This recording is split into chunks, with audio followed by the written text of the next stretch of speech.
Aktor, may second chance sa ABS-CBN. Posibleng sunod na pumirma sa Kapamilya Network.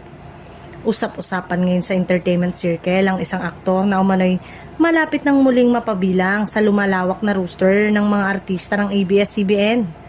Matapos ang ilang taon na pagiging freelance at paggawa ng proyekto sa iba't ibang network. Sinasabing handa na siyang magbigay ng panibagong pagkakataon sa kapamilya. Ayon sa mga kumakalat na impormasyon, naging positibo umano ang mga naging pag-uusap sa pagitan ng kampo ng aktor at ng network.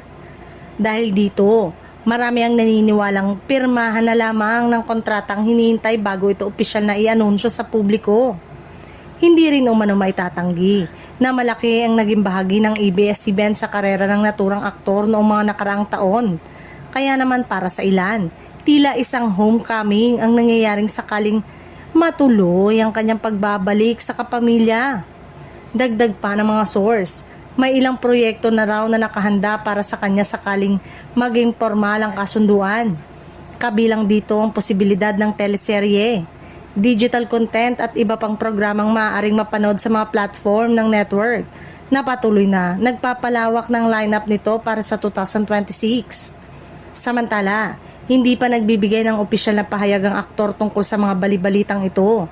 Gayunpaman, lalo lamang tumitindi ang espekulasyon matapos siyang mamataang muli sa ilang kapamilya-related event nitong mga nakaraang buwan. Habang wala pang kumpirmasyon, marami ng fans ang umaasang matutuloy ang pagbabalik na ito. Kung sakali, isa na naman itong malaking development sa industriya at patunay na bukas ang ABS-CBN sa pagbibigay ng panibagong pagkakataon sa mga artistang nais muling makasama ang kanilang dating tahanan.